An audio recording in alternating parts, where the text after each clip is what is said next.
पवित्र पावनकारी शिक्षापत्री, पवित्र पावनकारी।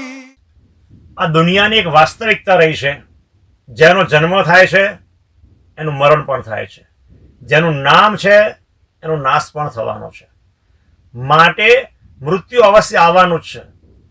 તો મૃત્યુ આવતા પહેલા આપણે આપણા મૃત્યુને સુધારી લેવું। મૃત્યુને સુધારી લેવું એટલે કે મૃત્યુ આવતા પહેલા મનુષ્ય જન્મ ભગવાને આપણને આપ્યો છે, તેમાં ભગવાનની ભક્તિ કરી લઈએ તો મૃત્યુને સુધારી લીધું કહેવાય। કારણ કે મૃત્યુ ક્યારે ટપકે એ કઈ નક્કી નથી। એક શેઠના દીકરાના લગ્ન હતા। શેઠે લાખો રૂપિયા ખર્ચી દીકરાને પરણાવવા માટેની બધી વ્યવસ્થા કરેલી। જાન નીકળી, લોકો નાચે કૂદે અને મંગળ ગીતો ગાતા હતા। 2-3 કલાક પછી એવું બન્યું કે જાન રસ્તામાં રોકાઈ। વરરાજા બાથરૂમ કરવા માટે જાય છે। અંધારાનો સમય થઈ ગયેલો, સાપ કરડ્યો, વરરાજા ત્યાં મૃત્યુને પામે છે। હવે જ્યાં મંગળ ગીત ગવાતા હતા ત્યાં વરરાજાના મૃત્યુ થવાથી આ મંગળ ગીતો ગાવા લાગ્યા, એટલે કે લોકો રોવા માંડ્યા, રુદન કરવા લાગ્યા। બધું એનું એ હતું, પણ રાગ બદલાઈ ગયો।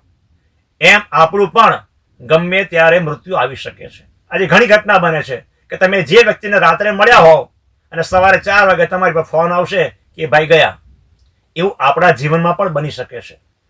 માટે આપણી ફરજ બની જાય છે કે આ ભગવાને મનુષ્ય જન્મ આપ્યો છે તે મનુષ્ય જન્મ સાર્થક થઈ જાય એવું જીવન જીવીએ।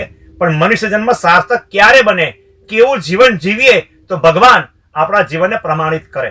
તો શ્રી સ્વામિનારાયણ ભગવાને શિક્ષાપત્રીના 212 શ્લોકમાં જે આજ્ઞાઓ કરી છે કે સવારે કેવી રીતે ઉઠવું, બપોરે કેવું જીવવું, સાંજે કેવું જીવન જીવવું, રાત્રે કઈ ક્રિયાઓ કરવી, એ પ્રમાણે ભગવાનની આજ્ઞા પ્રમાણે આપણે જીવન જીવીશું તો આપણે મૃત્યુને સુધારી લીધું કહેવાશે।